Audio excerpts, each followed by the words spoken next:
चला मित्रांनो, क्लिअर दिसतंय का आणि आवाज क्लिअर येतोय का? दोन मुद्दे एकदा क्लिअर करून घेऊ आणि पुढे चालू आपण आता.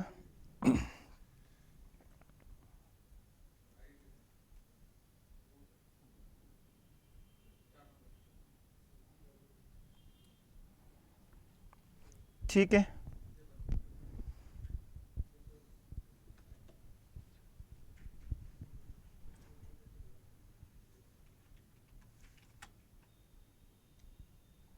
चला आता 3 प्रश्न कव्हर करायचे.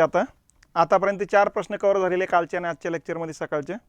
आता पुढचे 3 प्रश्न जे आहेत 3 प्रकरण आहेत बघा. लोकसंख्या, ठीक आहे, खनिज संपदा, इथं फिक्स प्रश्न येते, आणि वाहतूक. ही 3 प्रश्न आताच्या ह्या 2 घंटेमध्ये आपल्याला क्लिअर करून घ्यायचे. म्हणजे 4 आणि 3 7 प्रश्न फिक्स राहील. इतक्या जागेत आपण तेवढी काळजी घेऊ.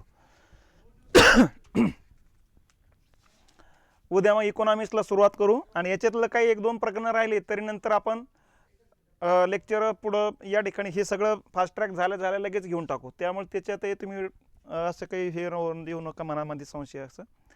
ठीक आहे. हे 3 मुद्दे. आता हे तिन्ही मुद्दे भारत आणि महाराष्ट्र दोन्ही एकत्रित करून घ्यायचे. म्हणजे प्रश्न भारतावर येऊ द्या किंवा महाराष्ट्रावर येऊ द्या, त्या हिशोबाने दोन्ही पण एकत्र करून घ्यायचे आपल्याला आता. ठीक आहे. आता लोकसंख्या हा जो मुद्दा आहे, या मुद्द्यावरती काही प्रश्न या ठिकाणी आपण टाकलेले आहेत बघा. आता प्रश्न टाकले म्हणजे तुम्ही प्रश्नाची उत्तर देताय, माझा हिशोब तो नसतो. मी काय केलेलं आहे ते लक्षात घ्या अगोदर. लोकसंख्येवरती या ठिकाणी ज्या मुद्द्यावर प्रश्न येतात शिकवताना तुम्हाला सांगितलेले आहेत बघा. एक तर सिद्धांतावर प्रश्न राहत असतो, ठीक आहे, किंवा लोकसंख्येच्या धोरणावर प्रश्न राहत असतो, किंवा लोकसंख्येच्या संकल्पनावरती प्रश्न राहत असतो. त्याच्यानंतर लोकसंख्येचे भारताचे जे टप्पे तिथं प्रश्न राहत असतो, ठीक आहे. नंतर मग भारताची जनगणनेवर प्रश्न राहत असतो किंवा महाराष्ट्राची जनगणनेवर प्रश्न राहत असतो. म्हणजे जे काय प्रश्न राहतात लोकसंख्येवरती एवढ्या मुद्द्याभोवती राहतात बघा. म्हणून या ठिकाणी आपण जे प्रश्न घेतला, यातला एक प्रश्न घेतला, यातला एक प्रश्न घेतला, यातला एक प्रश्न घेतला, तर ह्या हिशोबानं आपल्याला या ठिकाणी त्या निमित्तानं त्या प्रश्नाच्या निमित्तानं तो मुद्दा क्लिअर करता येईल बघा. हे असे आपण प्रश्न घेतलेले आहेत. तुम्ही फक्त प्रश्नाचे उत्तर देऊ लागलेत, पण माझ्या डोळ्यासमोर हे सगळे मुद्दे क्लिअर झाले पाहिजेत. हा उद्देश त्या पाठीमागचा असतो बघा. ठीक आहे. मग आता हा प्रश्न आहे बघा. 1981-2011 या कालावधीतील भारतीय लोकसंख्या वाढ आणि काल सापेक्ष बदल कोणती लोकसंख्या संक्रमण अवस्था दर्शवते? हा त्याच्या मागच्या वर्षीचा प्रश्न आहे, कंबाईन बीचा. ठीक आहे. आता हा मुद्दा आहे. हे बघा, लोकसंख्येबद्दल या ठिकाणी परत येऊ मागं आपण आणि हे मुद्दे एकदा समजून घेऊ. लोकसंख्येबाबत जे काही सिद्धांत आहेत, हे सिद्धांत भरपूर सिद्धांत आहे, 50-60-100च्या पुढे सिद्धांत आहे, पण यातले 2च सिद्धांत तुम्ही लक्षात ठेवायचे, हे आपण लक्षात घेतलं पाहिजे. पहिला माल्थसचा सिद्धांत आहे बघा, ठीक आहे, आणि दुसरा जनगणना संक्रमण सिद्धांत आहे, ठीक आहे. हा नॉटेस्टिंगचा सिद्धांत मानला जात असतो. WM थॉमस आणि नॉटेस्टिंगचा आहे,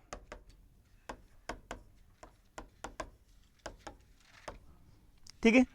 माल्थसची थिअरी जी आहे ते 1803 ते 1805 या कालखंडात मांडली गेलेली आहे बघा. थॉमस माल्थस यांनी काय सांगितलं होतं, हा ब्रिटिश नौदल प्रमुख होता. यांनी सांगितलं होतं पुढच्या कालखंडामध्ये या ठिकाणी संशोधन आता वेग पकडणार आहे आणि जसं संशोधन होईल तसं वेगवेगळ्या क्षेत्रातलं उत्पादन वाढायला सुरुवात होईल. उत्पादनही वाढेल, दुसऱ्या बाजूला वेगवेगळ्या आजारावर पण उपचार केला जाईल आणि त्यामुळे सगळ्यात वेगवेगळ्या लसीमुळे मृत्यूदराचं प्रमाण कमी होऊन जाईल. म्हणून पुढच्या कालखंडामध्ये या ठिकाणी मृत्यूदर कमी होत जाईल आणि जन्मदर तसाच राहील आणि त्यामुळे लोकसंख्या वाढत जाईल. आणि लोकसंख्या जशी वाढेल तसं अन्नधान्याचे उत्पादन वाढणार नाही. अन्नधान्याचे उत्पादन वाढेल पण ते एका टप्प्याने वाढत चालेल, परंतु लोकसंख्या झपाट्याने वाढत चालेल. म्हणून यासाठी त्यांनी संकल्पनात्मक शब्द दिला होता की लोकसंख्या जी आहे ती भूमितीय पद्धतीने वाढेल आणि अन्नधान्य जे आहे ते अंकगणितीय पद्धतीने वाढेल. मग अंकगणितीय पद्धत म्हणजे काय? हे बघा या ठिकाणी त्यांनी सांगितलं अंकगणितीय पद्धत म्हणजे एका पटीनंच या ठिकाणी वाढ होईल बघा. इथं अंकगणितीय पद्धत आणि भूमितीय पद्धत समजून घ्यायचं आपल्याला आता. ठीक आहे. त्यांनी सांगितलं अन्नधान्य कोणत्या पद्धतीनं वाढतंय, अंकगणितीय पद्धतीनं, आणि भूमितीय पद्धतीनं लोकसंख्या वाढते हे त्यांनी सांगितलेले आहे. यावर्षी राज्यसेवा मेन्सला हा प्रश्न होता की थॉमस माल्थस यांनी मांडलेला थिअरी कधीची आहे, तर या 1805 होता. हा एक प्रश्न होता. दुसरा प्रश्न होता की थॉमस माल्थस यांनी लोकसंख्या वाढ ही कोणत्या पद्धतीने होत असल्यास सांगितलेले आहे, तर भूमितीय पद्धत, अंकगणितीय पद्धत, बीजगणितीय पद्धत असे खाली पर्याय होते. तर उत्तर होतं मग भूमितीय पद्धत. तर हे दोन प्रश्न यावर्षी राज्यसेवेला येऊन गेलेले आहेत बघा. आता यांनी काय सांगितलं, या ठिकाणी लोकसंख्या पहिलं वर्ष, दुसरं वर्ष, तिसरं वर्ष, चौथं वर्ष असं सांगितलेलं आहे. आणि इथं सांगितलेलं आहे अन्नधान्य जे आहे 1 टन असेल पहिल्या वर्षी, दुसऱ्या वर्षी 2 टन होईल, तिसऱ्या वर्षी 3 टन होईल, चौथ्या वर्षी 4 टन होईल. याच्यात वाढ होते पण एका पटीनं वाढ होते. परंतु लोकसंख्या कशी आहे, पहिल्या वर्षी 1 कोटी असेल, दुसऱ्या वर्षी 2 कोटी होतील, तिसऱ्या वर्षी 4 कोटी होईल, चौथ्या वर्षी 8 कोटी होईल. म्हणजे प्रत्येक वर्षी लोकसंख्या दुपटीने वाढत चालली, पण इथं एका पटीनंच अन्नधान्य वाढत चाललं. म्हणजे अन्नधान्यात वाढ होऊ लागली पण कोणत्या पद्धतीनं, अंकगणितीय. आणि लोकसंख्या जी वाढ होते भूमितीय पद्धतीनं. मग कोणती वाढ जास्त आहे, भूमितीय पद्धतीनं वाढ जास्त आहे. बस एवढाच मुद्दा लक्षात ठेवायचा. एक थॉमस माल्थस कोण होता, इंग्लंडचा होता, 1805ला थिअरी मांडली. थिअरीमध्ये त्यांनी अन्नधान्य गणितीय पद्धतीने वाढणार, अंकगणितीय पद्धतीने वाढणार असं सांगितलं, आणि लोकसंख्या भूमितीय पद्धतीने वाढणार. थोडक्यात लोकसंख्या प्रचंड गतीने वाढणार आहे, आणि एक वेळ असेल की अन्नधान्य कमी पडेल आणि लोकांना खाण्यासाठी एकमेकांच्या जीवावर उठते, मग वेगळा बॉम्ब शोधण्याची गरज पडणार नाही. त्याला त्याने लोकसंख्या विस्फोटाचा टप्पा म्हटलेला आहे बघा. तर ही पहिली थिअरी या ठिकाणी लक्षात घेतली पाहिजे माल्थसची. संक्रमण सिद्धांत काय सांगतो आता ते लक्षात घ्या. जनगणना संक्रमण सिद्धांत हा 1945ला मांडलेला आहे बघा. हा सुरुवातीला WM थॉमसनं मांडला होता, मग त्याच्यात मॉडिफिकेशन केलं होतं फ्रँक नॉटेस्टिंग यांनी काय सांगितलं होतं, यांनी सांगितलं होतं की जनगणना जी आहे ही जनगणना म्हणजे लोकांचा लोकसंख्या वाढ आणि आर्थिक विकास यांचा जवळचा संबंध आहे हे त्यांनी मांडले होतं बघा. म्हणजे एखाद्या देशाचा जसा आर्थिक विकास होईल तसं आपलं लोकसंख्या वाढ ही कमी होत चालेल, आणि जसे एखाद्या देशाचा आर्थिक विकास कमी होईल तशी लोकसंख्या झपाट्याने वाढेल. म्हणजे त्यांचं म्हणणं हे होतं की जसा आर्थिक विकास होईल तसं या ठिकाणी आर्थिक विकास होणार, म्हणजे सगळे लोक रोजगारामध्ये राहील, सगळ्या लोकांचं उत्पन्न वाढेल, पर्यायासारखाच उत्पन्न वाढेल. सगळेच लोक रोजगारात असेल तर या ठिकाणी मग लोकसंख्या वाढीचा संबंध लागणार नाही, आणि बेकारी जास्त असेल तर मग या ठिकाणी लोकसंख्या वाढून जाईल. म्हणजे थोडक्यात काय, आर्थिक विकास आणि लोकसंख्या वाढ यांचा जवळचा सहसंबंध असल्याचे सांगितलेले आहेत. आणि यानुसार जगातले सगळे देश कुठल्या टप्प्यातून जात असल्याचं मानलं होतं त्याने. मग यासाठी त्याने 5 टप्पे सांगितले होते बघा लोकसंख्या वाढीचा. मग टप्पा इथं विकासाची अवस्था, त्या टप्प्यामध्ये जन्मदर काय होतो, मृत्यूदर कसा होतो, आणि याचा परिणाम लोकसंख्या वाढ कशी होती, अशी मांडणी त्यांनी केलेली बघा. मग यामध्ये त्यांनी काय सांगितलं, पहिला टप्पा पहिला टप्पा म्हणजे कुठल्याही देशाची जो विकासाची अवस्था असते शेतीवरती आधारित असतो बघा. सगळ्या देशामध्ये शेती करणाऱ्या लोकांची संख्याच 90% 95% असते. तर अशा देशामध्ये जन्मदरही जास्त असतो आणि मृत्यूदरही जास्त असतो, आणि याचा परिणाम काय होतो, लोकसंख्या वाढत नाहीत. म्हणजे याला म्हणतात स्थिर लोकसंख्या वाढीचा टप्पा. ठीक आहे. मग आता आकडेवारी तुम्ही लक्षात घ्यायची बघा. हजाराच्या पाठीमागं या ठिकाणी 49 जन्मदर असेल, 1000 पुरुषांमागं दरवर्षी जन्माला येतात 49, आणि मरण पावतात 48 हजाराच्या पाठीमागं. याचा अर्थ एवढे जन्माला येत असेल, एवढे मरण पावत असेल, तर शिल्लक राहतात किती, 1. तर अशा पद्धतीनं 1 ते 3 लोकसंख्या वाढत असेल हजाराच्या पाठीमागं तर स्थिर लोकसंख्या आहे. याने लोकसंख्या वाढत नाही, ते जास्त वाढत नाही, याला म्हणायचं स्थिर लोकसंख्या वाढीचा टप्पा. ठीक आहे. मग सांगितलं दुसरा टप्पा येतो पुढं 30-40 वर्षानंतर, आणि अशा वेळेस मग कृषी क्षेत्राचा विकास होतो, कारण वेगवेगळे शोध लागायला लागतात, वेगवेगळे तंत्रज्ञान यायला लागतं, आणि या तंत्रज्ञानामुळे साहजिकच कृषी उत्पादनात वाढ व्हायला लागते बघा. आणि कृषी उत्पादनात जशी वाढ होते तसं नुसतं वाढ या ठिकाणी कृषी क्षेत्रातच होत नाही, या संशोधनाचा उपयोग नंतर या ठिकाणी आरोग्य क्षेत्रात पण होतो, आणि त्यामुळे आरोग्य क्षेत्रामध्ये जन्मदरावर काही परिणाम होत नाही, मृत्यूदर झपाट्याने कमी होऊन जातो, कारण वेगवेगळ्या आजारावर उपचार केले जातात बघा. आणि त्यामुळं जन्मदर जास्तच राहतो पण मृत्यूदर झपाट्याने कमी होऊन जातो. ठीक आहे, जन्मदर या ठिकाणी जवळपास 48 पर्यंत एकानं कमी होईल आखरी, पण मृत्यूदर या ठिकाणी जवळपास 34-35 पर्यंत खाली येऊन जातो. आणि अशा वेळेस मग लोकसंख्या वेगानं वाढते. याला म्हणायचं लोकसंख्या विस्फोटाचा टप्पा. प्रचंड लोकसंख्या वाढ कुठं होते ते या टप्प्यात होत आहे, म्हणून याला म्हणायचं लोकसंख्या विस्फोटाचा टप्पा. इथं जवळपास लोकसंख्या कितीनं वाढते? जवळपास 13नं वाढते. हजाराच्या पाठीमागं 13नं वाढते बघा. मग हजाराच्या पाठीमागं 13नं, 10,000च्या पाठीमागं 130नं, 1 लाखाच्या पाठीमागं 1300नं, तर त्या हिशोबानं आपले 142 कोटी. त्या हिशोबानं जर विचार केला तर एका वर्षामध्ये जवळपास 2.5 ते 3 कोटीनं वाढते आणि 10 वर्षामध्ये 20 कोटीनं वाढते. तर ह्या हिशोबानं आपण अंदाज बांधला पाहिजेत बघा. तर या टप्प्याला त्यांनी नाव दिलं विस्फोटाचा टप्पा. मग विस्फोटाचा टप्पा कोणत्या टप्प्याला म्हणतात असे खाली प्रश्न असतात. पहिला टप्पा, दुसरा टप्पा, तिसरा टप्पा, चौथा टप्पा असे खाली पर्याय टाकतात बघा. ठीक आहे, मग दुसरा टप्पा किंवा दुसऱ्या टप्प्याला काय म्हणायचं तर विस्फोटाचा टप्पा. सर्वाधिक लोकसंख्या वाढ कोणत्या टप्प्यात होते? दुसऱ्या टप्प्यात होते. तर अशा पद्धतीनं त्या प्रश्नाची उत्तरं देण्याचा प्रयत्न करायचं. ठीक आहे, तिसरा टप्पा. मग तिसऱ्या टप्प्यामध्ये कृषी क्षेत्राबरोबर उद्योगाचा विकास व्हायला लागतो आता त्या देशामध्ये. आणि मग आता संशोधन चालूच आहे, आणखीन प्रगल्भ संशोधन होतंय बघा. या संशोधनामुळे आता जन्मदर कमी व्हायला लागतो बघा. ठीक आहे, कमी व्हायला लागतो म्हणजे एकदम कमी नाही, नियंत्रित राहतो आता.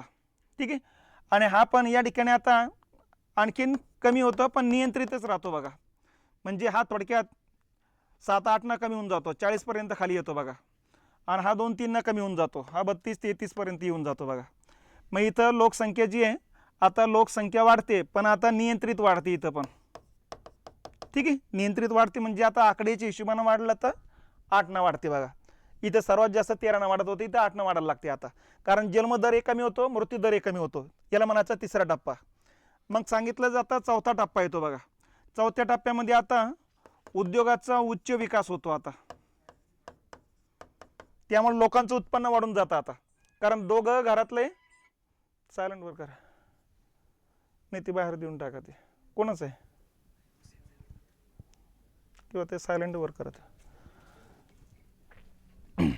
तर हा उच्च विकासाचा जो टप्पा आहे यामध्ये घरातले दोघंही कामाला लागून जातात. त्यामुळे साहजिकच मूलबाळ झालं तर सांभाळायचं कोणी, ह्या समस्या तयार व्हायला लागतात. आणि म्हणून इथं जन्मदर झपाट्याने कमी होऊन जातो बघा.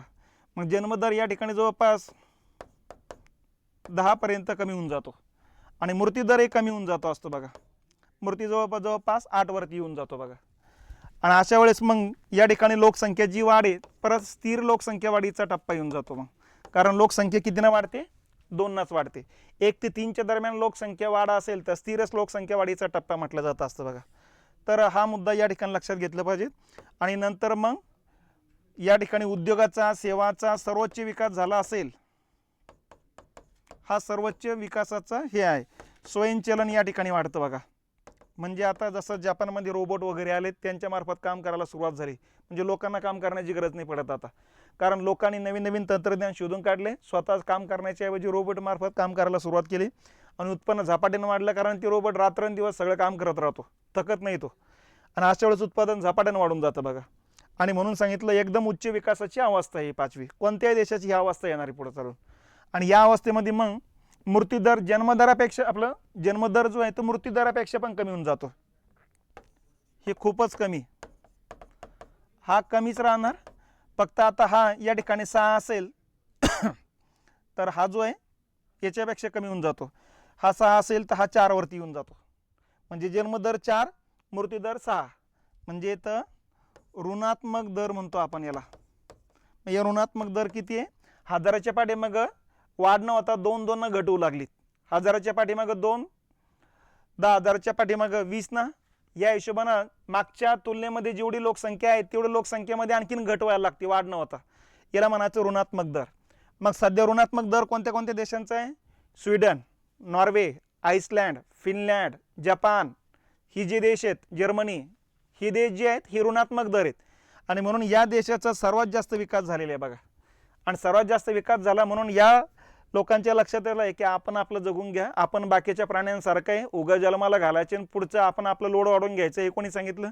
आणि म्हणून हे लोकांचं उत्पन्न भरमसाठ किंवा दुसऱ्या बाजूने उत्पन्न आणखी वाढवण्याकरता ते तिकडे लक्ष घालतात बघा. आणि म्हणून ऋणात्मक दर आहे. म्हणून जपानच्या शास्त्रज्ञांनी सांगितलेलं आहे की बाबा तुमची आपली लोकसंख्या वाढली पाहिजेत, नसतं जपानी वंश पुढे 50 वर्षानंतर नावालाही टिकणार नाही. मग त्या हिशोबाने त्यांनी त्यांचे कार्यक्रम आता हातात घेतलेले आहेत बघा.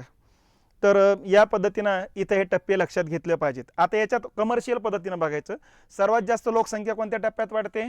दुसऱ्या. सर्वात कमी लोकसंख्या कोणत्या टप्प्यात वाढते? 5व्या. स्थिर लोकसंख्या वाढीचे टप्पे कुठले? पहिला, 4था.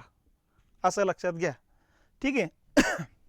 तर या पद्धतीने हे जगाचं डायरेक्शन नाही, संक्रमण सिद्धांत तो जगाचे डायरेक्शन नाही बघा. झालं क्लिअर? ठीक आहे. आता आपले पण स्वतंत्र टप्पे पाडलेले आहेत, आपले पुढचे टप्पे बघायचे. या हिशोबाने आपण तिसऱ्या टप्प्यात येतोय सध्या. ठीक आहे. मग आता पुढचा मुद्दा, आता हे झाले सिद्धांत. आता हे धोरणं पण लक्षात ठेवा. भारत सरकारचे लोकसंख्येविषयक 2 धोरणं आपण या ठिकाणी मांडलेली आहेत बघा. दोन्ही धोरणं लक्षात ठेवा. एक धोरण आहे आपलं लोकसंख्येविषयकचं 76चं आणि दुसरं धोरण आहे 2000चं. मूळ मुद्देच लक्षात ठेवा. आतापर्यंत किती धोरणं मांडले? 2 धोरणं मांडले. कधी मांडले? पहिलं 76ला आहे, दुसरं 2000चं आहे.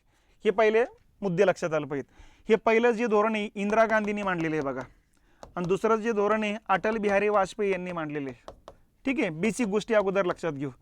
पहिले धोरण का मांडलं त्या पाठीमागच्या घटना आपण अगोदर हे बघितलेलं आहे. त्याचं मूळ कारण म्हणजे 75ला आणीबाणी लावण्यात आली होती आणि संजय गांधीनं सक्तीनं लोकसंख्या नियंत्रणाचा कार्यक्रम हातात घेतला होता. आता संजय गांधीला पण बाकीचे कार्यक्रम नव्हते का? हाच कार्यक्रम का? कारण 1961 ते 71 या दशकामध्ये भारताचा लोकसंख्या वाढीचा दर सर्वोच्च पातळीवर जाऊन पोहोचला होता आणि त्यामुळं सगळ्या जगभरात रेकॉर्ड तयार करण्याचं काम आपलं होतं या कालखंडात. कारण 24.80% लोकसंख्या वाढली होती आणि याचा परिणाम काय झाला होता की बदनामी वाढत चालली होती, कारण ते काही चांगली गोष्ट नव्हती बघा.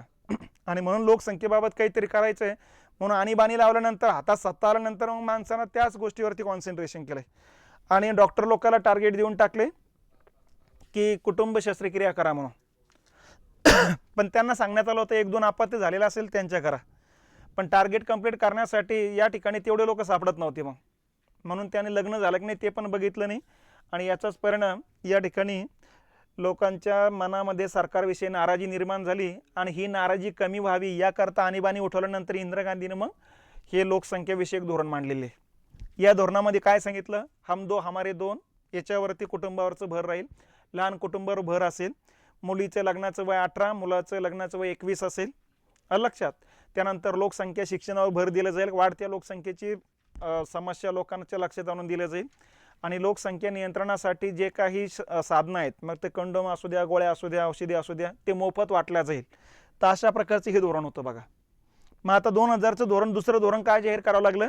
कारण 11 मे 2000ला भारताच्या लोकसंख्येनं 100 कोटीचा टप्पा पार केला होता आणि म्हणून मग त्याच वेळेस अटल बिहारी वाजपेयीने सगळ्या विरोधी पक्षांना सोबत घेऊन 100 सदस्यांची एक भली मोठी, आतापर्यंत सगळ्यात मोठी समिती हीच होती दुसरे लोकसंख्याविषयक धोरण ठरवण्यासाठी. आणि या समितीनं जे धोरण ठरवलं त्याला म्हणायचे दुसरे लोकसंख्याविषयक धोरण. तसं ते 93लाच निर्णय झाला होता, परंतु लोकसंख्येच्या मुद्द्याला हात घातला तर मग सरकार येत नाही याची जाणीव सगळ्यांना होती. म्हणून कोणीही चाल ढकल करायचे बघा. समिती स्थापन करायचे, नंतर त्याचा रिपोर्ट यायचा, मग ते रिपोर्टच दिलं नाही अगोदरच्या समित्यांनी. मग खऱ्या अर्थानं आता 2000ला कारणाच निमित्त झालं की बाबा 100 कोटी झाले, आता तरी काहीतरी विचार करा म्हणून. आणि यातून मग वाजपेयी यांनी विरोधी सत्ताधारी पार्टीच्या लोकांना घेतल्यामुळे दुसऱ्या धोरणाबद्दल कोणी कडक टीका केली नाही, कारण सगळ्याला माहीत होतं की आपण त्याच्यामध्ये होतो म्हणून. तर अशा पद्धतीने हे दुसरं लोकसंख्याविषयक धोरण आलं. या धोरणामध्ये 3 टप्पे या ठिकाणी आपण पाडलेले आहेत बघा. एक अल्प मुदतीचा टप्पा, एक मध्यम मुदतीचा टप्पा आणि एक दीर्घ मुदतीचा टप्पा. अल्प मुदत म्हणजे 1 ते 3 वर्षात पुढच्या काय काय करायचं आपण. मध्यम मुदत म्हणजे 2009 पर्यंत काय करायचं आणि दीर्घ मुदत म्हणजे 2045 पर्यंत टार्गेट टाकलेलं होतं. अल्प मुदतीमध्ये काय टाकलं होतं? जेवढ्या की आरोग्य कर्मचाऱ्यांच्या देशभरातल्या जागा खाली त्या पहिल्या भरून टाकायच्या. ठीक आहे. दुसरा मुद्दा काय टाकला होता? जे काही काय म्हणतो गर्भनिरोधक जी साधनं आहेत ती प्रचार करायचे, मोफत वाटप करायचे, खाजगी लोकांनाही ती बनवण्याची परवानगी देऊन टाकायची. तिसरा मुद्दा होता शिक्षणामध्ये या ठिकाणी याचा लगेच त्वरित अंमलबजावणी करायची. लोकसंख्याविषयक धोरणाचे परिणाम वगैरे किंवा वाढत्या लोकसंख्येचे तोटे वगैरे लोकांच्या लक्षात आणून द्यायचे. तर हे ठरलेले. मध्यम जे काही टार्गेट टाकलं होतं ते टार्गेट होतं की 2009 पर्यंत 2.1% लोकसंख्या वाढीचा दर इथपर्यंत आणायचा बघा. कारण काही काही राज्यात 3.5% वाटा होता बघा, 3.5% दर होता त्यांचा, तर 2.1% आणायचा होता बघा. पण हे टार्गेट 2009च्या ऐवजी 2019ला साध्य झाले, म्हणजे 10 वर्ष शिल्लक लागलीत बघा. ठीक आहे. आणि दीर्घकाळाचा मुद्दा होता 2045 पर्यंत लोकसंख्या वाढीचा दर स्थिर करायचं. म्हणून आतापर्यंतच्या प्रश्नपत्रिका बघितल्यात याच्यावर 10-12 वेळेस प्रश्न आलेले आहेत की लोकसंख्या स्थिर कोणत्या वर्षी करायची आपल्याला, 2045. मग स्थिर लोकसंख्या वाढीचा टप्पा या ठिकाणी कोणतं उद्दिष्ट आहे, अल्पकालीन, मध्यमकालीन, दीर्घकालीन आहे. मग खालीलपैकी दीर्घकालीन उद्दिष्ट काय, मग 2045ला लोकसंख्या स्थिर करणे. अशा वेगवेगळ्या अँगलनं प्रश्न तितक्या जागेत येऊन गेलेले आहेत बघा. तर या पद्धतीनं हे लोकसंख्याविषयक 2 धोरणं लक्षात ठेवायचे, 2च्या व्यतिरिक्त काहीच नाही. कोणाच्या कालखंडात आहे ते एक लक्षात घ्यायचं, कोणत्या वर्षी मूळ मुद्दे ते याच्यातले हे मुद्दे विचारतीलच, याची शाश्वती कमी असते. हे राज्यसेवेला आलेले प्रश्न आहेत तसे. झालं धोरण. तिसरा मुद्दा येतो संकल्पना. जनगणनेबाबत संकल्पना कुठल्या कुठल्या त्या लक्षात घ्यायच्या बघा. हे बघा, जनगणनेबाबत 6-7 संकल्पना आहेत. कुठल्या कुठल्या? नंबर 1 येतो बघा शिशुमृत्यू दर. नंबर 2 येतो बालमृत्यू दर. नंबर 3 येतो माता मृत्यू दर. नंतर येतं जन्मदर. नंतर येतं मृत्यू दर. नंतर येतं घनता, साक्षरता, लिंग प्रमाण दर आणि नागरीकरण. इतक्या जागेत लक्षात घ्यायचं आहे आपण. एक एक मुद्दा, साधा मुद्दा आहे. आता शिशुमृत्यू दर म्हणजे थोडक्यात काय, जन्म झाल्यापासून म्हणजे 0 ते 1 वर्ष, एका वर्षापेक्षा कमी वयाची जी मुलं आहे यांचं मरण पावणाऱ्यांची संख्या, 1000 मुलामागं एका वर्षात 0 ते 1 वर्ष वयोगटातील मरण पावणाऱ्या मुलामुलींची संख्या, त्याला म्हणायचं शिशुमृत्यू दर आहे. आलं लक्षात. मग आता हे शिशुमृत्यू दर सध्याचा किती आहे, 28. हे आकडे अजिबात विचारत नाही. उगा आणखीन त्या आकड्यावर कॉन्सन्ट्रेशन करायचं, मूळ संकल्पनाच विसरून जायची, याला काही अर्थ नाही. ठीक आहे. बालमृत्यू दर. बालमृत्यू दर म्हणजे काय, 0 ते 5 वयोगटातील जे काही मुलं आहेत, मुलं मुली, एका वर्षाच्या आत 0 ते 5 वयोगटातील मुलांच्या मरण पावणाऱ्यांची संख्या, 1000 मागं, 1000 मुलांमागं किती मरण पावतात तो आकडा. ठीक आहे. मग हा आकडा किती येतो, 31. 1000च्या पाठीमागे 31 मरण पावतात दरवर्षी भारतामध्ये. ठीक आहे. माता मृत्यू दर, आता हे प्रमाण खूप जास्त होतं, आता खूप कमी झालंय ते. नाही 110, 115 असं होतं, आणि जे श्रीलंकेन त्यांच्यापेक्षा आपण शिल्लक होतो. ठीक आहे. माता मृत्यू दर. आता माता मृत्यू दर म्हणजे सगळ्याच माताने ज्या गर्भवती आहे आणि गर्भधारणाच्या कारणावरून किंवा डिलिव्हरीच्या कारणावरून रक्तस्राव झाल्यामुळे मरण पावत असेल तर त्यांची संख्या.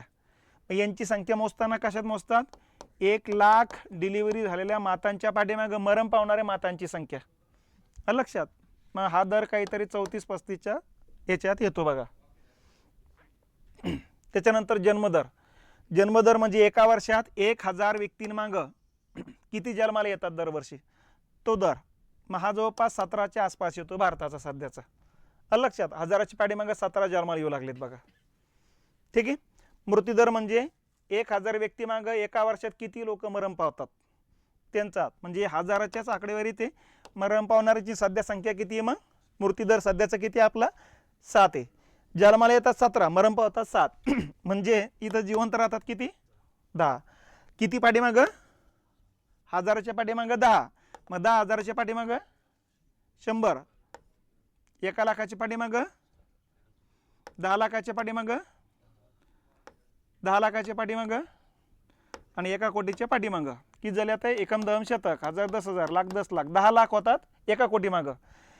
1 कोटी पाठीमागं जर 10 लाख असेल तर आपली आता लोकसंख्या आहे 142 कोटी. मग इथं गुणिले 142 कोटी करा, मग एका वर्षात किती राहतात मागं ते लक्षात येईल आपल्याला. आता असं ते काढता येईल बघा. ठीक आहे. हे रिकामा वेळ असला की मग हे असे डोकं लावत बसायचं बघा. हां, घनता. आता घनता म्हणजे काय, 1 किलोमीटर असा, 1 किलोमीटर असा, 1 किलोमीटर असा, 1 किलोमीटर असा, याला म्हणायचं 1 चौरस किलोमीटर. ही चौरस आहे ना असं. तर एका चौरस किलोमीटर पाठीमागं किती लोक राहतात त्यांची संख्या सांगण्याची पद्धत.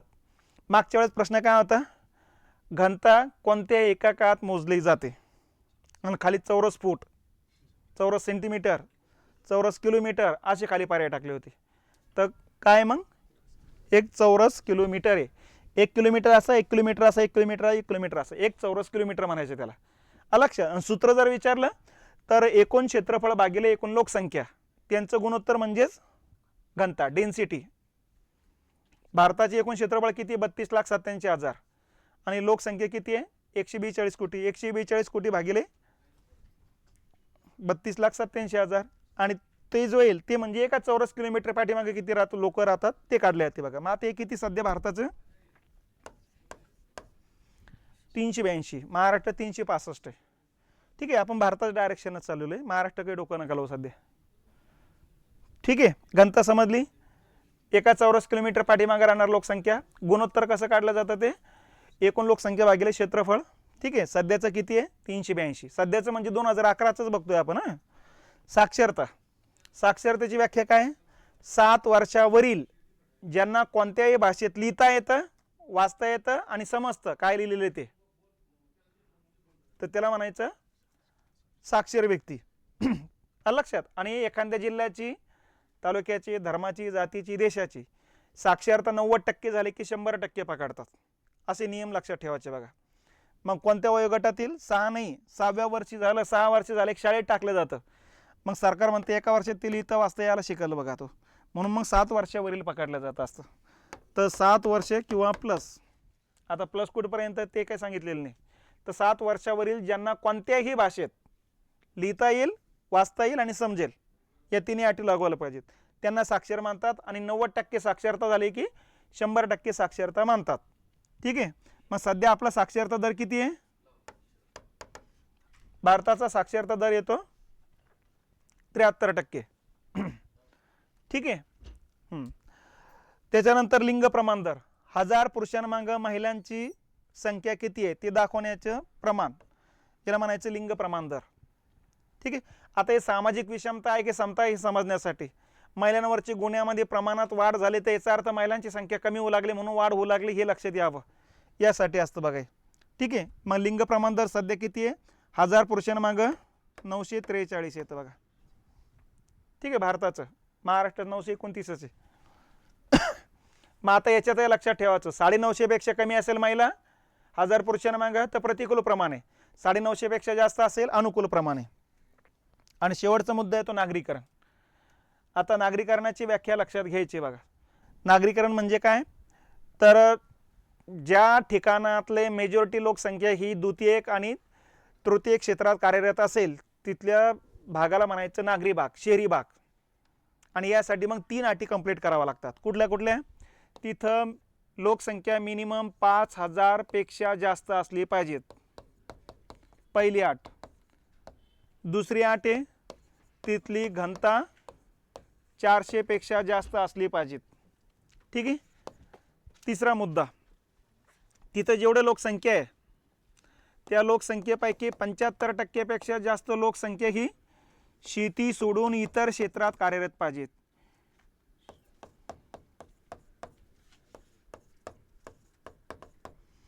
या तिन्ही अटी कंप्लीट होत असेल तर त्याला शहर किंवा नगर म्हटलं जातं असतं बघा. एक अट जरी कमी पडली तरी नगराचा दर्जा दिला जात नाही.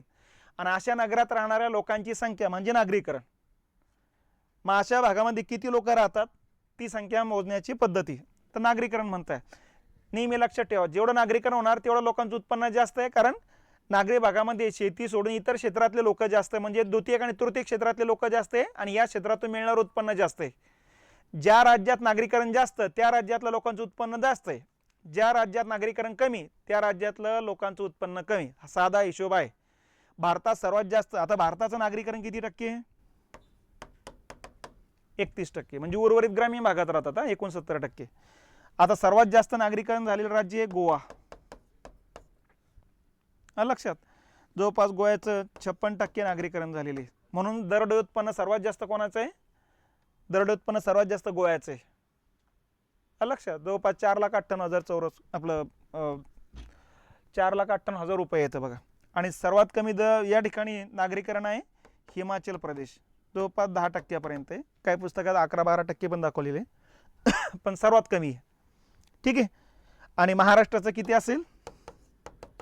महाराष्ट्राची येतं 45%, म्हणजे 55% ग्रामीण भागात आहे आपली. तर या अशा पद्धतीनं तुम्ही लक्षात घेऊ शकता. बघा ही आकडेवारी. गोवा 1 नंबर, हिमाचल प्रदेश सर्वात शेवटचा नंबर, महाराष्ट्र 45%. सर्वात जास्त नागरीकरण जे झालेले प्रमाण विचारलं गोवा. सर्वात जास्त शहरांची संख्या विचारली उत्तर प्रदेश. सर्वात जास्त शहरात राहणार लोकांची संख्या कोणत्या राज्याची आहे? तर महाराष्ट्र. असं लक्षात घ्यायचं आहे. 45% लोक राहतात. 45% म्हणजे 11,23,00,000च्या 45% म्हणजे 50%च पकडा की 5.5 ते 6 कोटी लोकसंख्या राहते बघा. ठीक आहे. तर त्यामुळे सर्वात जास्त शहरी भागात राहणार लोकांची संख्या कोणत्या राज्याची आहे? तर महाराष्ट्राची. सर्वात जास्त शहर कोणत्या राज्यात आहे? तर उत्तर प्रदेशमध्ये. लक्षात. सर्वात जास्त नागरीकरणाचं प्रमाण टक्केवारी जर विचारली तर मग गोव्याची. गोव्यात जेवढे लोक राहतात त्यातले 56% लोक नागरी भागात राहतात, असं त्याचा अर्थ होतो.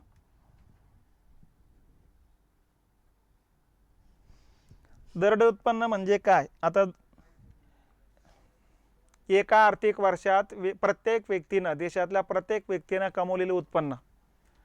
मग हे कसं काढलं जातं? देशातल्या प्रत्येक नागरिकांनी एका वर्षामध्ये वस्तू आणि सेवा ज्या काही निर्माण केल्यात त्या वस्तू आणि सेवा बाजारात विकल्या गेल्यानंतर जी रक्कम येते ती रक्कम म्हणजे जीडीपीच्या स्वरूपातलं उत्पन्न. आणि त्यातून घसारा वजा केला की निव्वळ राहणारं उत्पन्न. त्या निव्वळ उत्पन्नाच्या देशातील नागरिकांमध्ये समान वाटप करणे. प्रत्येकाच्या वाट्याला जी रक्कम येईल ती रक्कम म्हणजे त्या वर्षीचं त्या देशाचं प्रत्येक व्यक्तीचं उत्पन्न. मग भारताचं उत्पन्न 1,70,000 रुपये, महाराष्ट्राचं उत्पन्न 2,42,000 रुपये. सर्वात जास्त उत्पन्न गोव्याचं आहे, 4.5 लाखापेक्षा जास्त आहे. आणि सर्वात कमी येतं आपलं याचं बिहारचं, कारण तिथं पब्लिक जास्त झालेली आहे. ठीक आहे. बिहारचं उत्पन्न तर जवळपास 50,000चे 54,000 आहेत.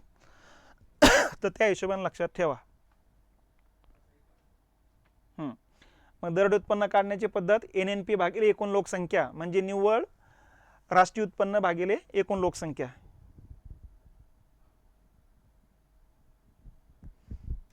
नाही हे महाराष्ट्राचं काही घेण्याची गरज नाही ना. महाराष्ट्र याच्यामध्ये थोडं सुधारणा करून घ्यायचे. आपल्याला प्रश्न इथे संकल्पनावर असते, त्या आकडेवारी नसतात.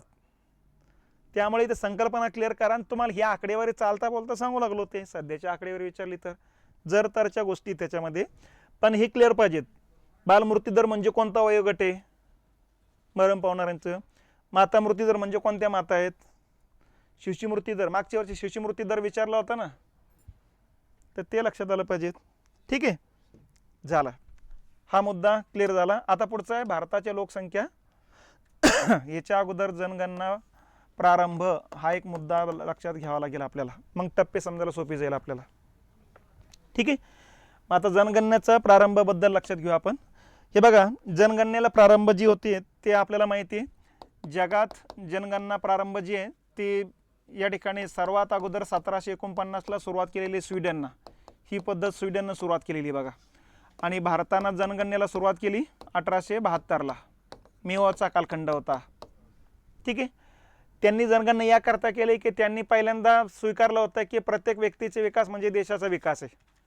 मग व्यक्तीची आपल्याकडे माहिती पाहिजे, कोणत्या भागात किती राहतात, काय साक्षरता आहे, लिंग प्रमाण काय, म्हणजे जेणेकरून त्या ठिकाणी कोणतं कौशल्य त्यांच्याकडे धारण केलेले, कोणते उद्योगधंदे त्या भागात काढले पाहिजेत यासाठी. मग याचा फायदा बाकीच्या क्षेत्रात होऊ लागला, म्हणून मग 1803ला ब्रिटिशांनी जनगणना करण्याची पद्धती डेव्हलप केली बघा. ठीक आहे. आणि नंतर मग अमेरिकेने सुरुवात केली. 10 वर्षांनी जनगणना करण्याची पद्धती अमेरिकेची होती, ती आजही तशीच लागू आहे बघा. ठीक आहे. भारतानं पहिली जनगणना मेओच्या कालखंडात केलेली. मेओ हा ब्रिटिश युवराज होता. युवराज असल्यामुळं व्हाईसराय पण होता, आणि त्या व्हाईसराय असल्यामुळे साहजिकच त्याच्या शब्दाला मान होता. अगोदर डलहौसीने सुद्धा जनगणना करण्याचा विचार केला, पण त्यांना परवानगीवरती पार्लमेंटनं दिलीच नाही. पण मग मेओ हा युवराज असल्यामुळे त्याला लगेच परवानगी भेटून गेली, कारण पार्लमेंटला माहिती आहे राजाचा मुलगा आहे.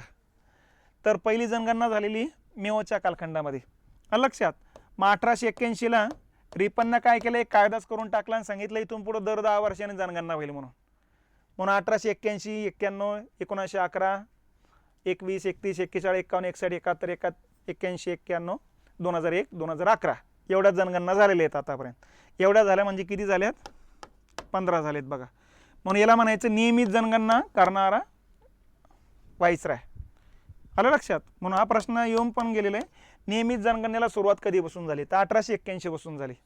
हा एकदा केली त्याने, त्याचा नियम नव्हता बनवला, नियम यांनी बनवला. मग ठीक आहे, मग ही पण मोजायची, एक पहिली म्हणायची, याला दुसरी म्हणायची. हां, मग आतापर्यंत किती झाल्या? 15. या 15 पैकी ब्रिटिश काळामध्ये ज्या काही झाल्यात 8 जनगणना झाल्यात आणि 1950 नंतर स्वतंत्र भारतानं किती केल्या असेल?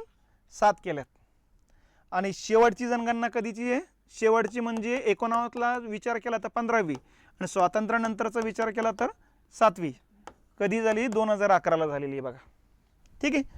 आणि अशा पद्धतीनं मग या ठिकाणी जनगणना करण्याच्या पद्धती डेव्हलप होतात. आता हे जनगणना कोण करतं? गृह मंत्रालय करत असते आणि गृह मंत्रालय मग एक जनगणना आयुक्त नियुक्त करत असतात बघा. 2011ला जर बघितलं, केंद्र सरकारनं सी चंद्रमौली यांची नियुक्ती केली होती जनगणना करण्यासाठी आणि महाराष्ट्र सरकारनं रणजित सिंग देवल यांची नियुक्ती केली होती बघा. आणि आता 2021ची जी 16वी जनगणना व्हायला पाहिजे होती, पण कोरोनामुळे सरकारनं ती लांबवलेली, त्यामुळं 2021ची जनगणना झालेली नाही. ती 23ला होणं अपेक्षित होती, पण आता 23ला पण झालेली नाही. आता ती होईल पुढच्या वर्षी. लोकसभेचे इलेक्शन झालं की पहिला जनगणनेचा कार्यक्रम हातात घेतला जाणार आहे, कारण 2026ला लोकसभेच्या पुनर्रचनेची बैठक होणार आहे. कारण राज्यघटनेमध्येच तरतूद करण्यात आली होती की 2026पर्यंत लोकसभेमध्ये सदस्यांमध्ये कोणताही बदल करू नये, विधानसभेमध्ये पण. आता तिची मुदत संपत आली 26ला आणि यासाठी मग ताज्या आकडेवारी आपल्याला भेटणार आहे 24 किंवा 25ची. आता तर मग ती 16वी जनगणना असेल, स्वातंत्र्यानंतरची 8वी जनगणना असेल, अगोदरची 8 नंतरची 8, मग 50-50 होऊन जातं बघा ते. तर या पद्धतीनं ही जनगणना करण्याच्या पद्धती या ठिकाणी आहेत. मग आतापर्यंत ज्या काही जनगणना झाल्यात, या जनगणनेमध्ये महत्त्वाच्या वर्षातले आकडेवारी लक्षात राहिले तर ठीकच आहे. पहिली जनगणना झाली 1872ला, त्यावेळेस लोकसंख्या भरली आपली 22 कोटी. ठीक आहे. दुसरी जनगणना झाली होती 1881ला, त्यावेळेस लोकसंख्या भरली होती 23 कोटी, 23.60 कोटी होती. त्यानंतर 1891ला 23.84 कोटी. नंतर मग 1901ला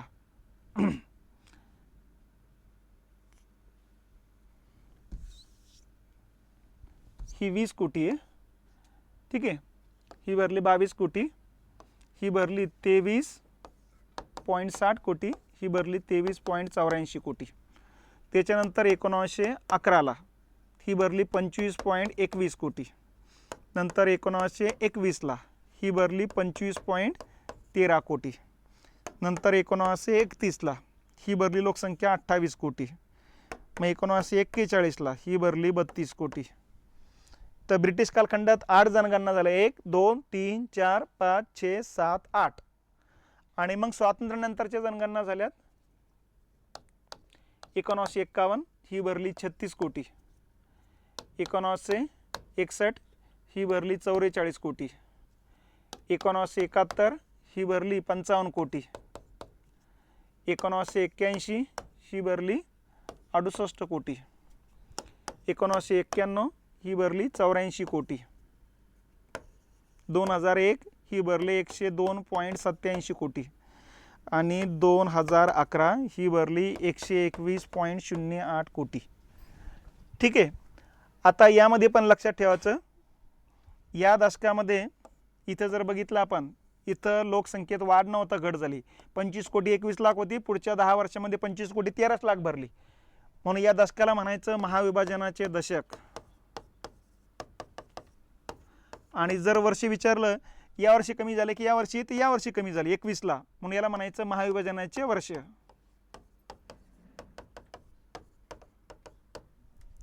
ठीक आहे.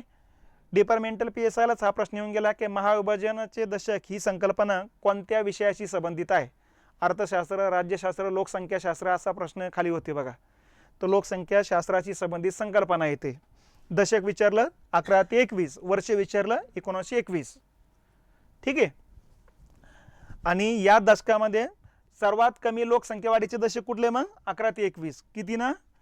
-0.31% लोकसंख्या घटलेली आहे, सर्वात कमी लोकसंख्या वाढलेली आहे आणि सर्वात जास्त लोकसंख्या वाढली 61 ते 71 या दशकात जवळपास 24.80% वाढलेली आहे, असं हे लक्षात ठेवा. सर्वात कमी लोकसंख्या वाढीचे दशक 11 ते 21. जर टक्केवारी विचारलं चुकून तर -0.31%. आणि आतापर्यंत जेवढ्या जनगणना झाल्या त्यामध्ये सर्वात जास्त लोकसंख्या वाढलेलं दशक कुठलं आहे? 61 ते 71, जवळपास 25% वाढलेली, असं लक्षात ठेवायचं. हे पॉईंटमध्ये सोडून द्या तुम्ही. आलं लक्षात? तर याला म्हणायचं भारताचे लोकसंख्या वाढीचे टप्पे. मग आता भारताचे जे लोकसंख्या वाढीचे टप्पे, या टप्प्यावर प्रश्न असतात बघा. मग या टप्प्याचे 3 भाग पाडलेत बघा. कुठले कुठले भाग पाडले आता त्याच्यावर काम करू. लोकसंख्या वाढीचे जसं संक्रमण सिद्धांतामध्ये 5 टप्पे पाडले होते तसं भारताचे 4 टप्पे पाडले जातात. कुठले कुठले? 1891 ते 1911 हा पहिला टप्पा आहे. स्थिर लोकसंख्या वाढीचा टप्पा म्हणतात त्याला, कारण फारशी काही लोकसंख्या वाढलेली नाही, 1.5 कोटी लोकसंख्या वाढलेली फक्त. 1911 10, 20, 30 ते 1941 हा दुसरा टप्पा येतो. या टप्प्यामध्ये लोकसंख्या थोडी वाढताना दिसते बघा. तिसरा टप्पा 1941 ला सुरुवात होतो, 10, 20, 30 इथपर्यंत येतो बघा. हा दुसरा टप्पा आहे. आता हा तिसरा टप्पा आहे. या तिसऱ्या टप्प्यामध्ये लोकसंख्या सर्वात जास्त वाढते, याला म्हणायचं विस्फोटाचा टप्पा. तिसरा टप्पा लोकसंख्या विस्फोटाचा टप्पा आहे. आणि मग चौथा टप्पा सुरुवात होतोय पुढं इथपर्यंत येतीस. आणि चौथा टप्पा सुरुवात होतो 10, 20, 30 हा चौथा टप्पा आहे. तर अशा पद्धतीने 30 वर्षाच्या टप्प्याच्या हिशोबाने 4 टप्पे. पहिल्या टप्प्यात स्थिर लोकसंख्या वाढीचा टप्पा म्हणायचा याला, इथं लोकसंख्या फारशी वाढलेली नाही. दुसरा टप्पा लोकसंख्या आता वाढीला सुरुवात होते बघा, पण एकदम गतीने पकडलेली. सर्वात जास्त गती पकडते मग तिसऱ्या टप्प्यात, यालाच म्हणायचं विस्फोटाचा टप्पा. लक्षात? आणि त्याच्यानंतर मग 81 नंतर लोकसंख्या वाढीच्या मध्ये वाढ होते, पण वाढीमध्ये घट होते बघा. इथं जवळपास 24% लोकसंख्या वाढली असेल तर या ठिकाणी 23% लोकसंख्या वाढलीत. या ठिकाणी जर बघितलं तर 21% लोकसंख्या वाढलीत. आणि 2011ला जर बघितलं आपण तर 17.5% लोकसंख्या वाढलीत. म्हणजे लोकसंख्या वाढीचा दर घटत चालला. म्हणून या टप्प्याला म्हणायचं लोकसंख्या वाढते पण वाढीचा दर घटताय. तर यावरून मग तुम्हाला काय लक्षात आलंय? यावरून एकच लक्षात घ्यायचे, लोकसंख्या वाढीचे भारताचे टप्पे आहे 4. पहिल्या टप्प्याला काय म्हणायचं? स्थिर लोकसंख्या वाढीचा टप्पा. कुठला येतो हा? 1891 ते 1921 असं म्हणा वाटल्यास. ठीक आहे. दुसरा टप्पा येतो लोकसंख्या वाढते पण वाढीचा दर आपलं या ठिकाणी कमी वाढ दर असलेला टप्पा आहे. मग 1921 ते 51चा कालखंड येतो. तिसरा कालखंड येतो विस्फोटाचा टप्पा म्हणायचं. तिसऱ्या कालखंडाला 51 ते 81चा कालखंड आहे. आणि चौथा टप्पा म्हणजे लोकसंख्या वाढते, लक्षात, वाढती लोकसंख्या पण वाढीचा दर कमी. मग हा 1981 ते 2011चा टप्पा आहे. हे असं लक्षात घ्यायचं बघा इथं. ठीक आहे. मग इथं विस्फोटाचा टप्पा कितवा टप्पा आहे? तिसरा. आणि संक्रमण सिद्धांतामध्ये दुसरा. आता तुलना करा, नसं तिकडं तिसरा इकडे तिसरा म्हणसाल. जगावरती प्रश्न आला की दुसऱ्या टप्प्यात विस्फोटाचा टप्पा आहे, भारतावर असेल तिसऱ्या टप्प्याला विस्फोटाचा टप्पा म्हणायचं. हा फरक लक्षात घ्या. आता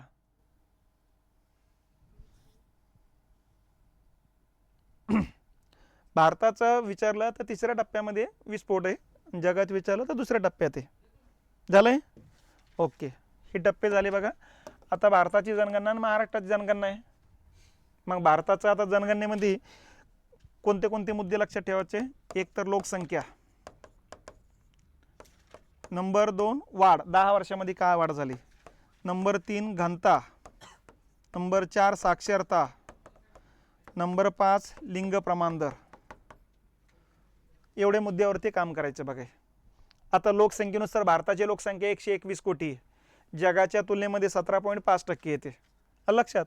त्यानुसार आपल्या जगात लोकसंख्येमध्ये दुसरा क्रमांक लागतो. ठीक आहे.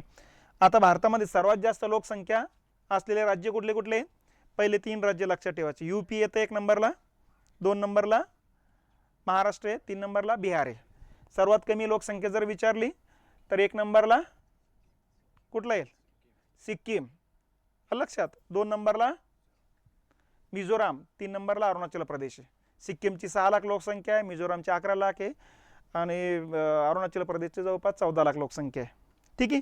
लोकसंख्या वाढ, भारताची लोकसंख्येत वाढ झाली 17.7%. हां, मी 17.5 म्हटलं होतं अगोदर. 17.7% वाढ झालेली. ठीक आहे. आणि त्याच्यानंतर सर्वात जास्त वाढ झालेले राज्य कुठले? 1 नंबरला मणिपूर आहे, 32% वाढलेली आहे. 2 नंबरला मेघालय 28% वाढलेली आहे आणि अरुणाचल प्रदेश 3 नंबरला 26% वाढलेली. आता हे आकडेवारी तुम्हाला सांगून काहीच फायदा नाही आहे. फक्त राज्य लक्षात ठेवा. माझ्या डोळ्यासमोर राज्य येतं, आकडेवारी ऑटोमॅटिक येऊ लागली ती. मी आकडेवारीवर कॉन्सन्ट्रेशन केलेलंच नाही, मी राज्यावर कॉन्सन्ट्रेशन केलं आणि नकाशा डोळ्यासमोर येतोय माझ्या. आणि सर्वात कमी लोकसंख्या वाढीचे राज्य जे आहेत, नागालँड 1 नंबरला आहे -0.6%. 2 नंबरला केरळ येतं 5%, 3 नंबरला गोवा येतं 8%. असं लक्षात घ्यायचं. घनतेनुसार जर बघितलं तर भारताची घनता 382 आहे. सर्वात जास्त घनता असलेले पहिले 3 राज्यामध्ये बिहार 1 नंबरला आहे 1106, 2 नंबरला पश्चिम बंगाल आहे 1040 आणि 3 नंबरला केरळ आहे 860. आणि सर्वात कमीचा जर विचार केला अरुणाचल प्रदेश 17, मिझोराम 52 आणि सिक्कीम 86. असं लक्षात घ्यायचं. साक्षरता, भारताची साक्षरता 73%, 73.04 आहेत, 73%. सर्वात जास्त साक्षरता कुठे मग? केरळ 54%. 2 नंबरला मिझोराम 91%, 3 नंबरला गोवा 88%. म्हणजे मिझोराम आणि केरळ 100% साक्षर, 90% क्रॉस येते. बरोबर आहे. आणि सर्वात कमी साक्षरतामध्ये बिहार आहे 62%. त्याच्यानंतर अरुणाचल प्रदेश 65% आणि राजस्थान आहे 66%. म्हणून या तिन्ही राज्याचं उत्पन्न कमी दिसेल, कारण जेवढी साक्षरता कमी तेवढं लोकांचं दृढ उत्पन्न कमी असतं बघा. आणि लिंग प्रमाणदरानुसार भारताचा आहे 943. ठीक आहे, प्रतिकूल प्रमाणे. सर्वात जास्त मध्ये केरळ 1084, 2 नंबर तामिळनाडू 996 आणि 3 नंबरला आंध्र प्रदेश 993. महाराष्ट्राचं किती आहे? 929 आहे. आणि सर्वात कमी लिंग प्रमाण दरामध्ये येतात हरियाणा 879, 2 नंबरला जम्मू काश्मीर 889 आणि 3 नंबरला सिक्कीम 890. असं लक्षात ठेवायचं.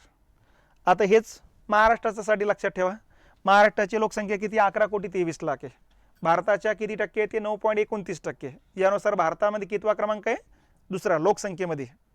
ठीक आहे. सर्वात जास्त आता लोकसंख्या कोणत्या जिल्ह्याची महाराष्ट्रामध्ये? 1 नंबरला मुंबई उपनगर. आता 2011ची जनगणना आहे त्यावेळेस ठाणे होता, पालघर नव्हता. त्या हिशोबानं जर विचारलं तर मग 1,10,00,000 ठाण्याची मग 1 नंबरला, 2 नंबर पुणे, 3 नंबर मग मुंबई उपनगर येईल. लक्षात. तर ह्या हिशोबानं लक्षात ठेवा. मुंबई उपनगर 2 नंबरला, पुणे 3 नंबरला येईल. ठीक आहे. आणि सर्वात कमी जर विचारलं कुठलं येईल? सिंधुदुर्ग 8.5 लाख लोकसंख्या आहे. गडचिरोली 11 लाख आणि 12 लाख हिंगोलीची. बघा वाढ. महाराष्ट्राची लोकसंख्या वाढ किती वाढली मागच्या दशकामध्ये? 19.99 म्हणजे 16%. आपलं 15.99 म्हणजे 16% वाढलेली. सर्वात कमी आपला सर्वाधिक वाढ कुठं झाली? 1 नंबरला ठाणे 36%, पुणे 30% आणि औरंगाबाद 27%. आणि सर्वात कमी मुंबई शहर -7.60%, रत्नागिरी -4.8% आणि सिंधुदुर्ग -2.2%. मायनसमध्ये ऋणात्मक दर आहेत हे 3 जिल्ह्याचे. घनता, महाराष्ट्राची घनता 365 आहे. स्वातंत्र्य मिळालं त्यावेळेस 104 होती आणि महाराष्ट्र निर्माण झाला त्यावेळेस 129 होती. बघा मग आता घनतेनुसार सर्वात जास्त घनता कोणाची आहे? मुंबई उपनगर 20,980, मुंबई शहर 2 नंबरला 19,652 आणि 3 नंबरला येते ठाणे 1157. पहिले 3 जिल्हे हे आकडे लक्षात नका ठेवू. मुंबई उपनगर 1 नंबर, मुंबई शहर 2 नंबर आणि ठाणे 3 नंबर आहे. तिथे लक्षात आलं पाहिजे गर्दी कुणीकडे जास्त आहे तिकडे घनता जास्त आहे आणि गर्दी कमी कुणीकडे? गडचिरोलीला 74, 2 नंबर सिंधुदुर्ग 163 आणि 3 नंबर चंद्रपूर 193. असं लक्षात घ्यायचं. साक्षरता, महाराष्ट्रात साक्षरता 82%, 82.34 म्हणजेच 82% लक्षात ठेवा. सर्वाधिक साक्षरता कुठल्या जिल्ह्याची आहे? मुंबई उपनगर जवळपास 90%, मुंबई शहर 89%, नागपूर 88%. सर्वात कमी विचारलं नंदुरबार जवळपास 64%. ठीक आहे. नंबर 2ला जालना 71%, नंबर 3ला धुळे 73%. आणि लिंग प्रमाण दर महाराष्ट्राचे 929 आहे. ठीक आहे. मग सर्वात जास्त कोणाचं आहे? रत्नागिरी 1122, सिंधुदुर्ग 1036 आणि गोंदिया 999. ओरिजिनल गोंदिया एक नंबरला असायला पाहिजेत, कारण इथलं जे काही लिंग प्रमाण दर आहे रत्नागिरी आणि सिंधुदुर्गाचं ते नैसर्गिक नाही आहे. म्हणजे तिथला पुरुष वर्ग कामाच निमित्तानं मुंबई ठाण्याला जातो म्हणून तिथल्या महिलांची संख्या जास्त होताना दिसते. ठीक आहे, ते काही नॅचरल नाही आहे ती. तर या पद्धतीनं लक्षात घ्यायचं. सर्वात कमी जर विचारलं तर मुंबई शहर 834 आहे. नंतर मग ठाणे 857-58 आहे आणि मग मुंबई उपनगर 860 आहे. असं लक्षात ठेवा.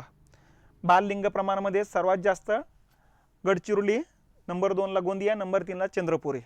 आणि बाललिंग प्रमाणामध्ये सर्वात कमी बीड, नंबर 2ला चंद्रपूर, नंबर 3ला नगर आहे. असं लक्षात घ्यायचं आहे. ते झालं का? तर हे थोडक्यात हे तुम्हालाच नजर टाकावं लागेल. आकडेवारीवर कॉन्सन्ट्रेशन करू नका, त्यामध्ये प्रश्न आकडेवर येण्याची शक्यता खूप कमी. आता हे झालं लोकसंख्येबद्दल सगळी माहिती. आता जेवढे प्रश्न आहेत तिकडं जो आपण आता प्रश्न आहे 81 ते 2011 या कालावधीत भारतीय लोकसंख्या वाढ कालसापेक्ष बदल कोणती लोकसंख्या संक्रमण अवस्था दर्शविते? कितवा टप्पा आहे? शेवटचा आहे ना. 11 आला म्हणजे शेवटचा, चौथा टप्पा आहे. चौथ्या टप्प्यात काय सांगितलं? लोकसंख्या वाढते पण वाढीचा दर कमी आहे, घटताय. म्हणजे कुठला पर्याय येईल मग? उच्च लोकसंख्या वाढीचा कालावधी पण तरीही घटता कल. आलं लक्षात? हा जो आहे याला म्हणायचं कितवा टप्पा आहे? तिसरा टप्पा आहे, विस्फोटाचा टप्पा आहे. ठीक आहे. आणि स्थिर लोकसंख्या वाढीचा टप्पा पहिला आहे. खालीपैकी कोणता कालखंड भारतीय लोकसंख्येवाढीचा स्थिर लोकसंख्येवाढीचा टप्पा ओळखला जातो? कुठला येईल मग?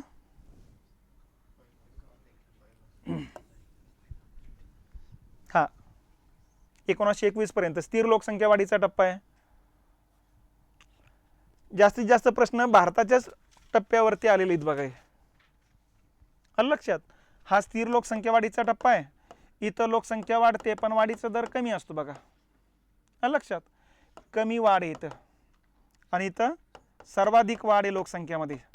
विस्फोटाचा टप्पा इथं लोकसंख्या वाढते पण वाढीचा दर कमी होतो बघा. असे 4 टप्पे आहेत ते.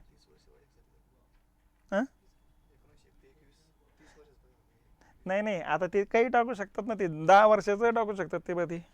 त्याला आपण हे काही नाही करता येत आपल्याला. फक्त तिथं कसं आहे याच्यापेक्षा आणखीन 1881 तर 1921 असलं मग एक्झॅक्टली तो पण आहे, पण तसा पर्याय नाही ना कुठला.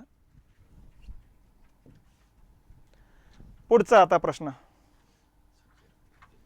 भारतीय जनगणना 2011 नुसार साक्षर व्यक्ती कोणाला म्हणायचं आपण? आता हे संकल्पनात्मक प्रश्न होता. ठीक आहे. 7 वर्षापेक्षा अधिक वयाची अशी कोणती व्यक्ती जी कोणत्या भाषेतून लिहू शकते, वाचू शकते आणि समजू शकते? हेच आहे. इथं काय केलं? 6 आणि त्यापेक्षा अधिक असं होणार नाही. टाकल्या लगे लिहायला वाचायला येईल म्हणून. इथं 7 किंवा त्यापेक्षा अधिक आहे, बरोबर आहे. पण कोणती भाषेतून केवळ लिहू शकते? केवळ लिहू शकत नाही, वाचू शकते, समजू पण शकली पाहिजेत. वरीलपैकी सर्व नाही. 2011च्या जनगणनेनुसार एकूण लोकसंख्येच्या बाबतीत महाराष्ट्राचा क्रमांक कितवा आहे मग? दुसरा. पण इथं कन्फ्युजन होण्याची शक्यता आहे. क्षेत्रफळानुसार तिसरा आहे आणि मग तिथं दुसरा की तिसरा असं होण्याची शक्यता नाकारता येत नाही. म्हणजे इथं थोडं तुलना करून ठेवा. क्षेत्रफळात आपण तिसरा, लोकसंख्येत दुसरा आहे. 2011च्या जनगणनेनुसार महाराष्ट्रातील नागरी लोकसंख्येचे प्रमाण किती आहे आता मग?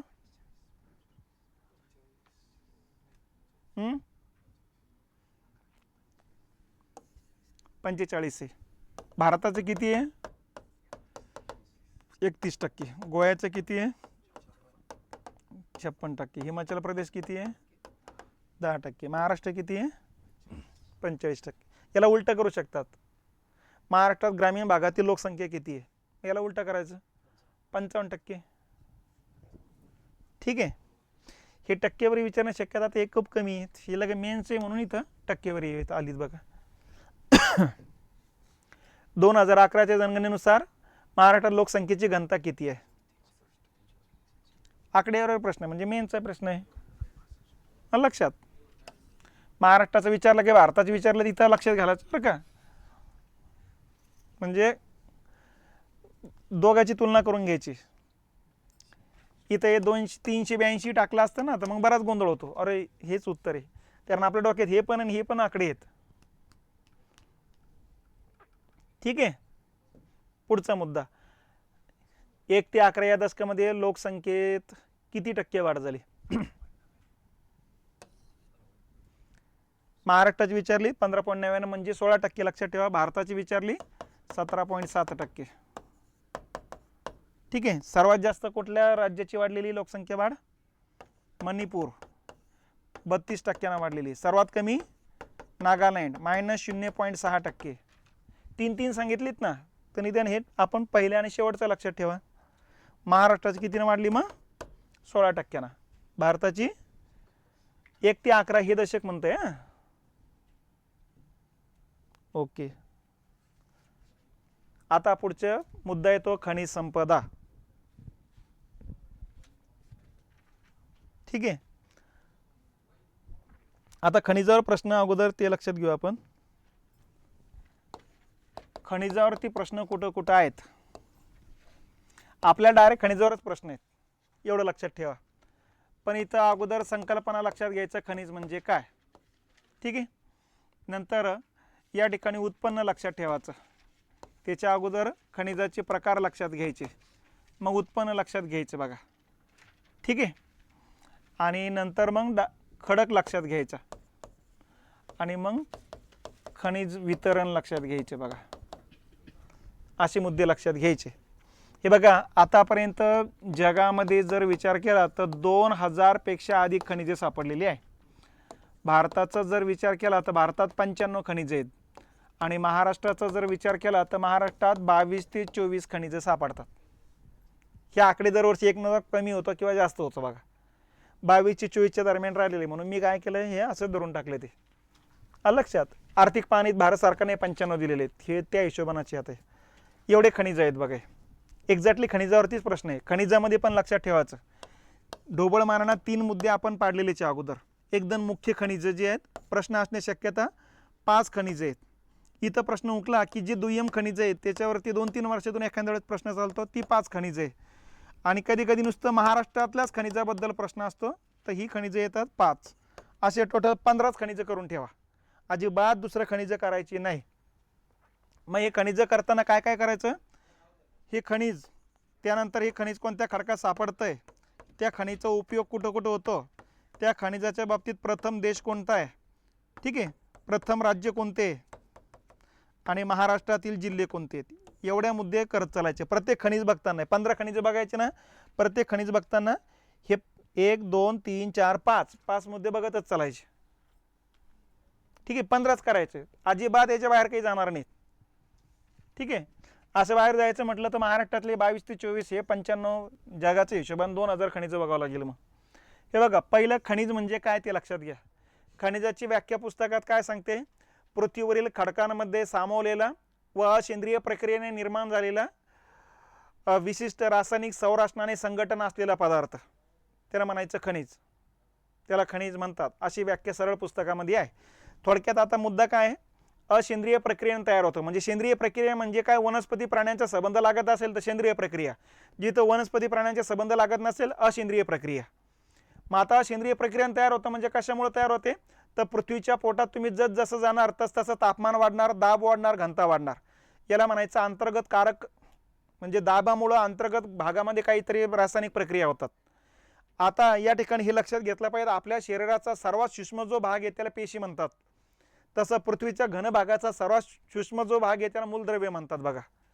आणि आतापर्यंत मानवाला नैसर्गिक मूलद्रव्ये जवळपास 92 आढळलेली आहेत आणि कृत्रिम मूलद्रव्ये जी आहेत ही कृत्रिम मूलद्रव्ये 31 आढळली. अशी टोटल 123 मूलद्रव्ये आहेत लक्षात. आणि ही मूलद्रव्ये जी आहेत ही मूलद्रव्ये पृथ्वीच्या अंतर्गत भागातल्या तापमानामुळं, दाबीमुळं किंवा घनतेमुळं हळूहळू एकत्र येतात.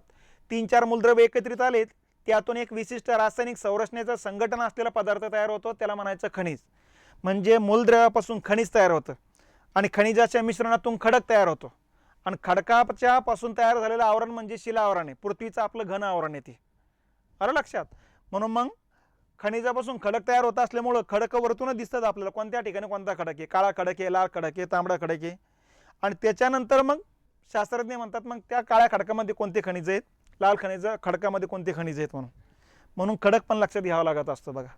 तर थोडक्यात काय, वेगवेगळ्या मूलद्रव्याच्या संयोगातून तयार होणारा विशिष्ट रासायनिक संरचना व संघटन असलेला पदार्थ म्हणजे खडक होय.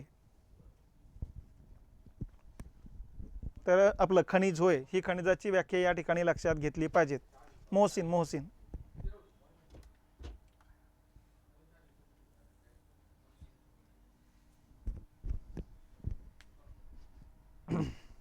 मी बंद झालं वाटतं एक साईड.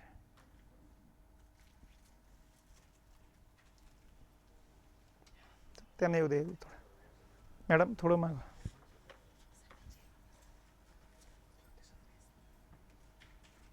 काय झालं ते?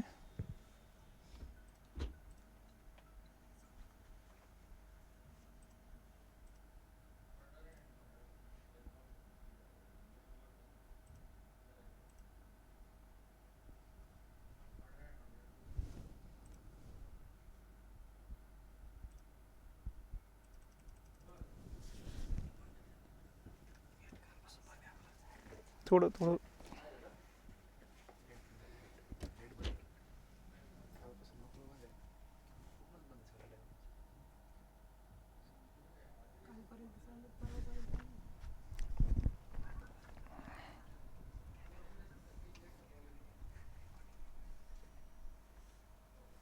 हॅलो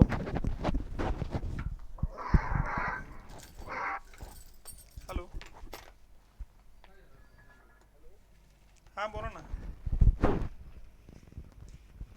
हा ते नेट गेलं बघा, थांबलो आम्ही पण. कुठे थांबलेलो आहे आम्ही पण. हॅलो ते नेट नेट गेलं बघा, आम्ही पण थांबलो इकडं. कोण आहे कर्मचारी? नाही मुलं आहे. फोन करता लगेच सुरू नको. काय झालं अच्छा आलं करणे